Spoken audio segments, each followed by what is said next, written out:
Man.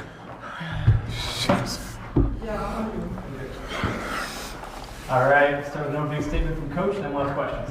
Oh my goodness, man, where do I start? Man, this team is learning. This team is learning. This team is growing. I think this team has a lot of guys that can contribute, and one of the things you saw today, guys that hadn't been playing well, stepped up, played great, and they were all happy for each other. That's winning at this level.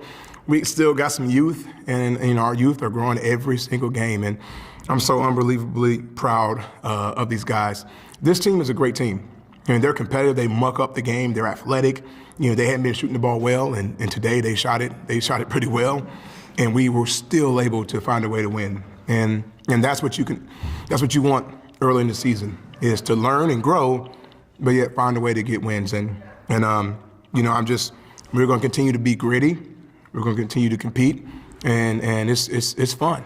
And I think these guys are enjoying it.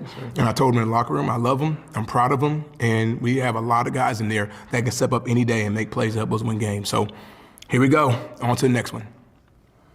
Oh, and you checked in the second half with 18 minutes and 7 seconds left, and you didn't come out of the game. I mean, can you envision when you check in at 18:07 that you're going to be out there for the rest of it? Just how? Yeah, it's cool. If you love to hoop, you love to be out there. You know what I'm saying? So I was just taking my opportunity and just riding with it. I was just taking the chance of my opportunity, just taking advantage of it. Roger, this is obviously a team built on depth, but you rolled with the last unit for the final 8:05, but Tucker was there for the final 14 minutes, Rock for the final 12, JT for the final 10. Just what was it about this group that you wanted to keep them out there? Man, they had it going. They were connecting. They got us lead early, and I just felt comfortable with them. And that can change, and these guys know that. But today, these guys were gritty, and these guys were connected, and they were able to, finish it for us. And I just stayed with them. I wanted to show them I had a ton of confidence in them finishing this game. What do you think was the big change from the first half to second half? Obviously, shooting improved tremendously. What do you think was the switch at halftime? To be honest, both halves I felt like went the same. They both were very highly competitive. I think the second half, they were shooting lights out. They were making tough shots, tough threes, and one of the things that, was difficult, they had like 6'7", 6'8", 6'9" guys that were out there making those shots, and, it was tough to contest them. So I thought it was a balanced game. In the first half, we won by, 6 points, and the second half, they won by 3. So it was one of those games where I knew it wasn't going to be, walking away with a 10-point, 15-point lead. I knew it was going to be a gritty game just because that's the way they play. And unbelievable coach, unbelievable toughness from that team. So I thought it was balanced. Bro, obviously you've got a reputation of being a three-point shooter. You took 1 3-point shot today, but you did so many little things. Can you just talk about the hustle plays and how important they are to win a basketball game? Yeah, that's what I'm out there for. Obviously, if I have an open three, I'm going to take it. Have an open lane, I'm going to take it. But just being a leader out there for those guys, making the right plays, getting on the floor, coming in, bringing energy. That's what I'm here for, and I'm just here to try to win games, man. That's all I'm here for. Rakim, you're in the starting lineup today. Your first collegiate start. What did that mean to you? It meant a lot. To be out there and play a lot of minutes.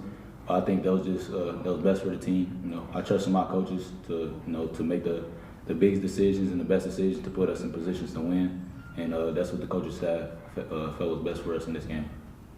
And I want to ask the same question on the other side. You're out of the starting lineup. Does that make you just hungrier when you get in to say, hey, I'm still here? You just got to trust in what Coach got going on. You just got to trust that we got the right people together. It's just it's a game of runs too at the end of the day, and we're just using different matchups that we have together, and we're just all flowing with the variety of guys that we got. We just feel like we can play a lot of different types of basketball. Tucker, Tornado, Roger,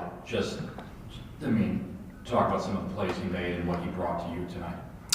He just brings that toughness. We talked about roles in the beginning of the season, and one of the things in front of the whole team, like literally we had a team meeting, and I went down every guy and talked about what their role was, what they were able to put in the pot to help us win. And the thing I told him was grit, personality, toughness. And it's even so much, at the end of the game in the locker room, he has the blood, just like, man, there you go. That is the grittiness. I don't want him bleeding all the time. But I mean, he embodied that tonight, and we needed it. So you know, he did his role. He did it seamless. Burrow, you played with him last year, a kid that fought through a shoulder injury, did whatever he could last year. Yep. Just, is it a surprise that he's out there bleeding and giving it his all? No, that's no surprise. That's Tuck for you. He's gotten so much better. He's matured a lot, and he just plays so hard, so much passion, and I love being out there with him, and I think the guys do too, because he's just out there and he's going to go hard no matter what. Roger, I'm sure fans are wondering, JT, huge game, all that, not in the starting lineup. He had some stuff going on. Can you kind of allude as to what that was and what he was playing through? I mean, the kid hasn't practiced in 3 days.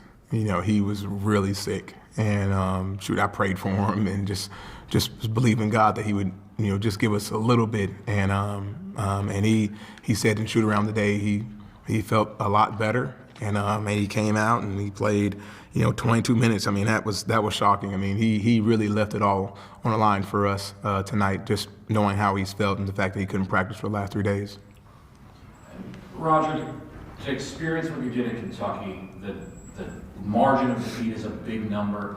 How did you move away from that and get ready for the next one and move forward? My boy, one of my closest friends, and obviously we coached here, Jake Diebler, he texted me and just say, burn the tape. Burn the tape and move on. And, you know, I think that was kind of, you know, what we had to do. We learned from it. We took way too many threes. I felt like we panicked a little bit.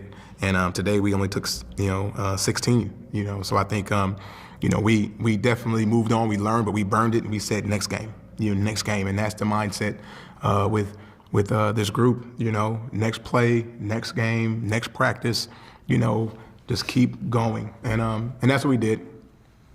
Or came from a player's perspective, how anxious were you to get back on the court after that last game and just kind of turn the page yourself? I was really anxious, you know.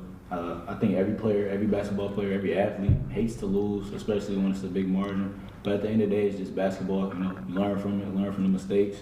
We had some time to get back in the lab, get back in practice, and work on our mistakes, watch film, and that's what we did. We played better this game and got the outcome we wanted.